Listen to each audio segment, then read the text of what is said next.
line. You could use a little help, baby. Pick you up from your shelf, yeah. Just take a look at yourself, so short and sweet. You're all I need, the strange you keep alive. 'Cause love ain't a one-way street. You couldn't change it if you tried. Or the words I say without thinking, that you're the apple of my eye. Hide me in the shadow of your wings, baby. Be the queen of my king, yeah. Love does amazing things when it works out. It's really all about the love that forgives the height. It's the heart that's close, the shadow of the ghost that will lead you by and by. So walk tall even if you feel small, a little out of sight. For the goal to grow old, find someone to hold, and never let go till you die.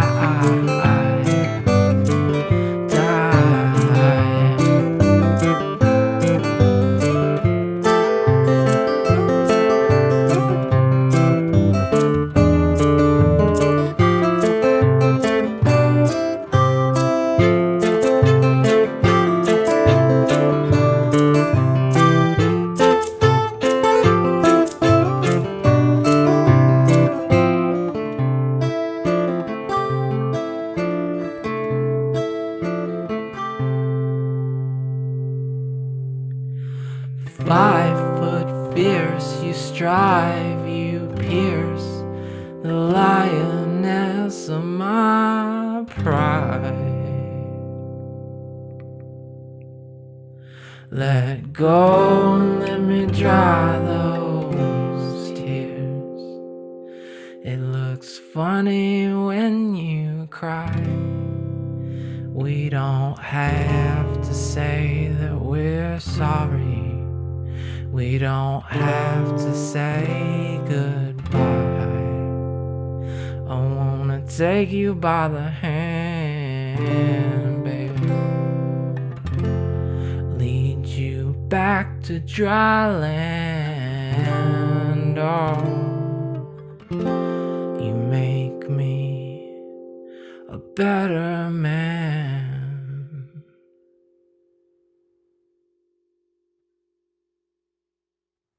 Pause for white noise. Hey, I missed you. I didn't really go anywhere, but in a lot of ways, I was never really here.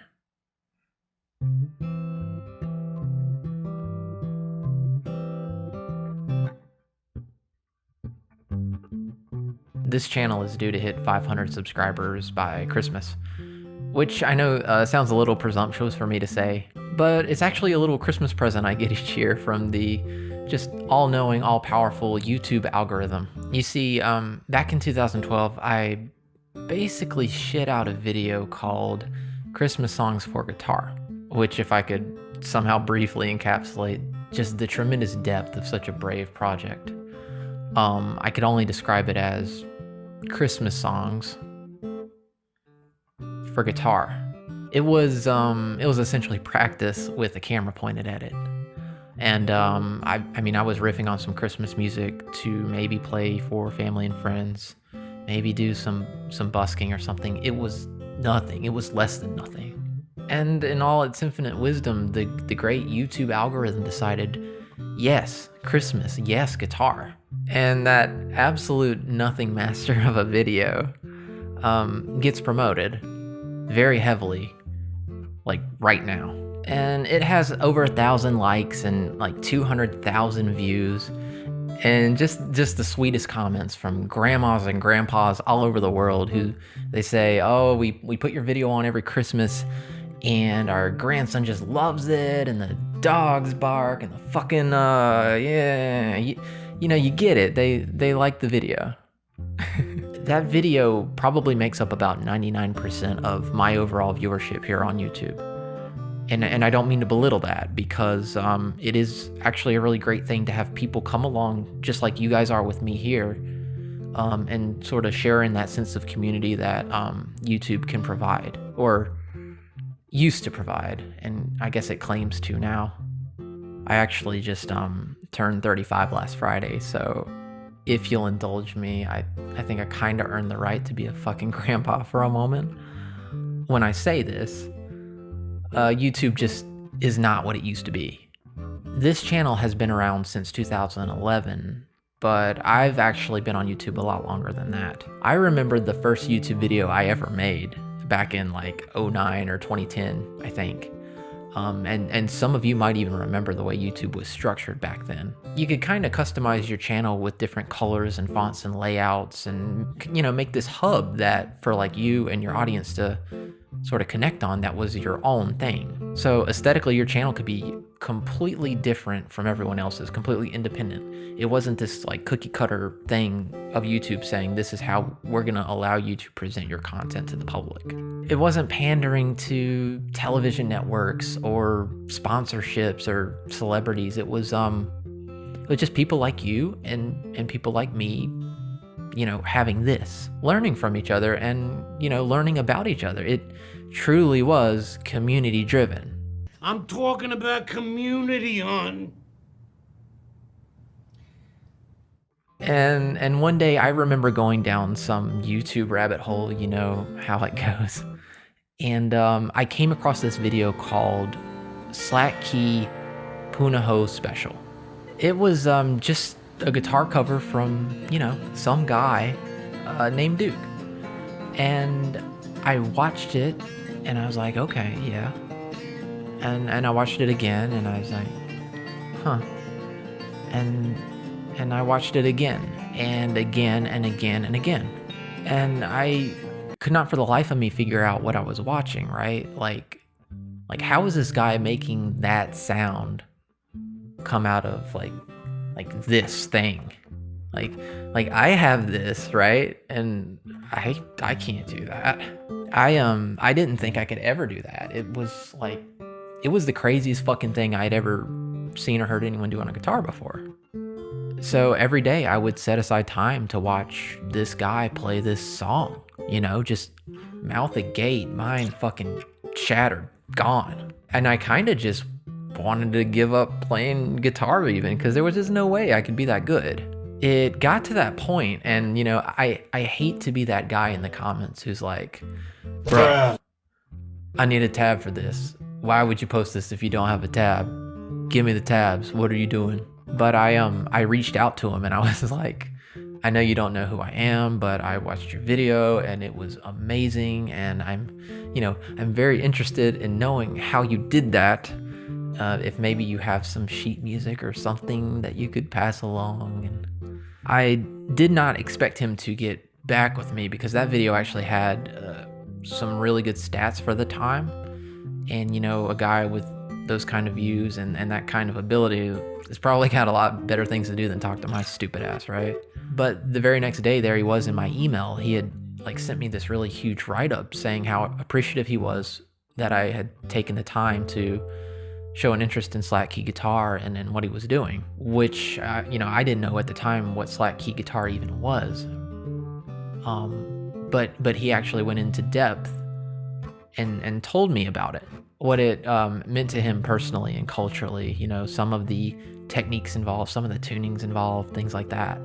And he finished the email by saying, you know, I don't have a tab or anything for you, but here's the tuning. And with that, I was off. I watched that video over and over and over again. And I knew like every hair on the back of that man's hand trying to reverse engineer this song. This was way before the days of playback speed adjustment on YouTube. So I was like, I would watch the video and I might get 3 notes. And then I'd watch it again, maybe another note, maybe not. Maybe this was an F sharp. Maybe he used his pinky on the 5th fret or something. I don't know. It was ridiculous. But eventually I learned the song, and I said to myself, you know, I'm gonna post one of these newfangled YouTube videos and I'm gonna do the best I can to play this song, because I was so proud of the work that I put in to learn it. Like, it was a struggle, and I really felt like I was a better player coming out the other side of that.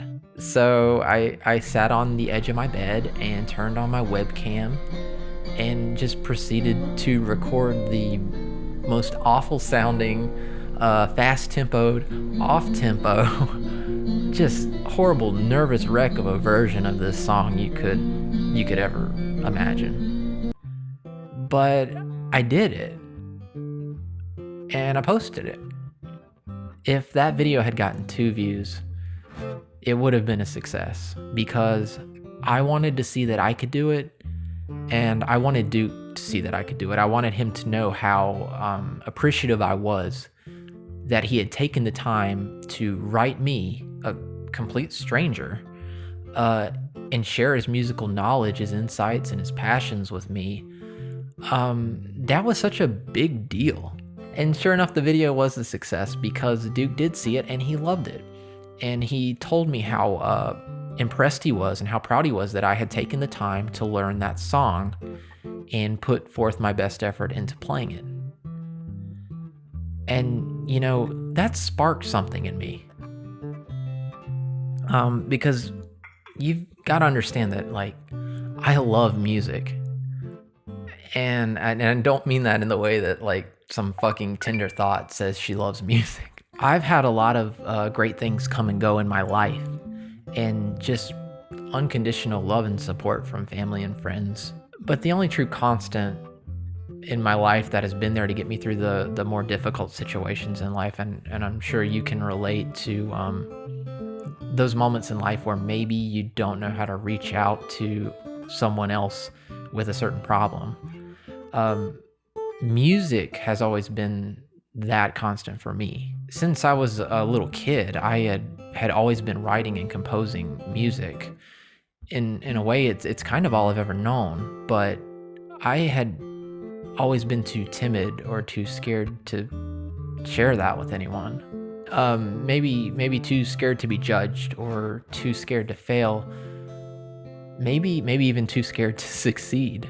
But up to that point in my life, I had always kind of hoped that maybe I could make something of that, or maybe I could look at a guy like Duke as my peer. I thought maybe if I put myself out there the way that he did, maybe I could be a spark for someone.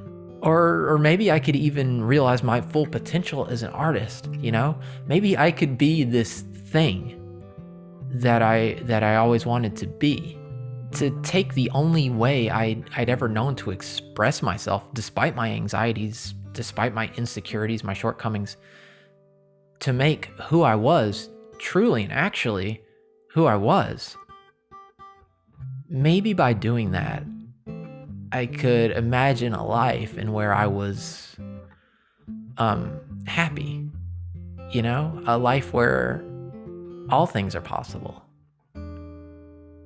So I hit the ground running, and I was just this boulder of ambition, right? I was recording all this old music and just filling up a notebook a day with all these new concepts and ideas. And I was going out and playing sets, open mics, wherever I could find them, just fucking terrified out of my goddamn mind, right? And I think in hindsight, I was scared not because I was allowing myself to be vulnerable and fail at my hopes and dreams. I think it was scary because I was allowing myself the possibility to succeed at anything and everything I ever wanted. And maybe I felt like I didn't deserve that. But I did it anyway. It sort of just felt like it needed to be done, And for this brief moment in my life, I actually became everything I ever thought I was supposed to be. I was doing what I loved and having fun doing it, expressing myself in so many new and exciting ways, creating these stupid, ambitious projects that I really didn't know how to start or finish, but I was learning every step of the way, how to do this, how to tweak that. It was just this frozen rope of everything I had ever hoped to be doing in life. Being myself and putting it out there for the world to see. and nobody gave a shit. There's this really ugly dichotomy in life that exists, and we see it every day in social media, on YouTube and what have you, um, where we can experience this perceived success through some stupid metric like views or likes or subs or retweets or follows or whatever. And when we get that positive feedback, it sort of conditions us to continue to feed into that. But when those things are absent, it can kind of spiral into that perceived failure through this idea that, well, maybe nobody really cares. It's kind of like that philosophical conundrum of, if a tree falls in the woods and there's nobody around to hear it, does it make a sound? And I was starting to feel like that tree. When you have a video that could not be more uninspired and just completely disconnected from who you are and what you do, how you express yourself, and you get all this positive feedback, and then you turn around and you have all these important heartfelt projects that sort of represent everything you are or could ever hope to be, not even get a passing glance, or maybe somebody's hand accidentally slipped on the mouse and clicked your video. It slowly conditions this irrational mindset of, hey, maybe you're not as creative as you think you are. Maybe this isn't really as important as you think it is. Why can't you just be like everybody else? I had gotten to that point, and gradually I became safer. I kind of wrapped myself back up in that timidness that I knew so well. And I didn't write so much anymore, and then I didn't write anymore at all. If I ever recorded anything, it was a cover song at best, because God forbid I actually put myself out there again. I don't know if my little heart could take it. I thought, maybe I'll just work on my 401k for a while, or put in some time and a half, maybe take out a mortgage, try on some cotton dockers. I don't know. Maybe I could crush myself into just being a normal person. Talk about normal things. Talk about the weather. Talk about politics. I don't know. I just couldn't be an island anymore. So I became a shell. I thought nobody cared, right? And then I watched my first video and I remembered that I cared. I remembered that I cared. My most successful video doesn't have 200,000 views. It has 2. And somewhere between that video and this video, I completely fucking lost myself. And yeah, that video was absolute dog shit. But I was really good. And now my videos are really good. And I am absolute dog shit. I don't want to be afraid anymore of life, of failure, of success. I don't want to be scared anymore. I don't want to be sad anymore. I don't want to be high anymore. I don't want to be less than what I am anymore. The only person who can do what you do in life is you. And by default, no one else can do it better than you. Why would you take that away from yourself? Why would you do anything less than what you're capable of? I'm a brilliant and creative, talented, caring, charming, funny, witty, just a genuinely sincere person. And over the past 10 years, I don't think I've been one of those things. We can't change what we've done in life, and we can't change what we haven't done in life. The past is set, right? So I'm not going to look back anymore and wonder what could have been had I not lost confidence in myself.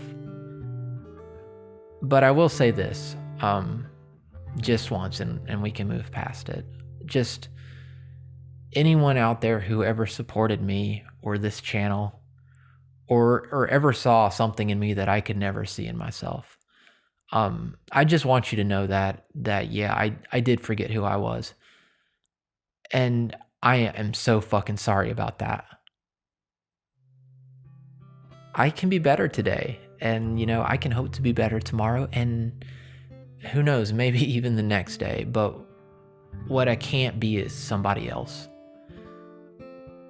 If I'm not doing this, if I'm not being creative, if I'm not being true to myself or putting my neck out there or pushing myself beyond what I'm capable of doing because I know that I'm worth it. If I'm not doing that, then I don't exist. I appreciate and have always appreciated that you are here with me. And I love you for that. I really do. But I also want you to know that I don't care if you're here or not anymore. Um because I am. Yeah.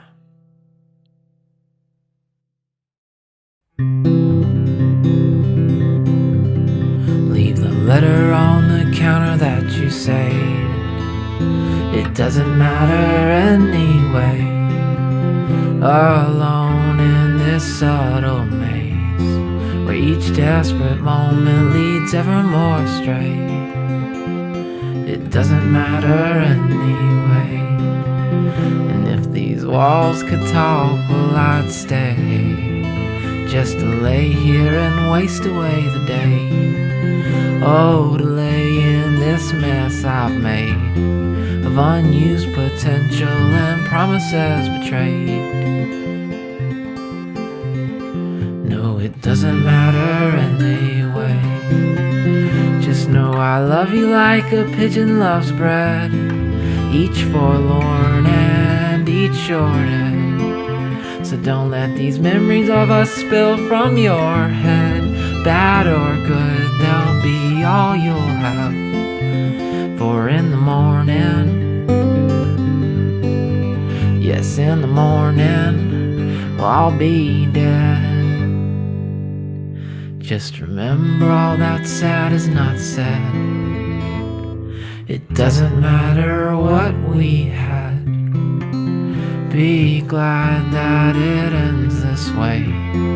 Eternal slumber and imminent decay.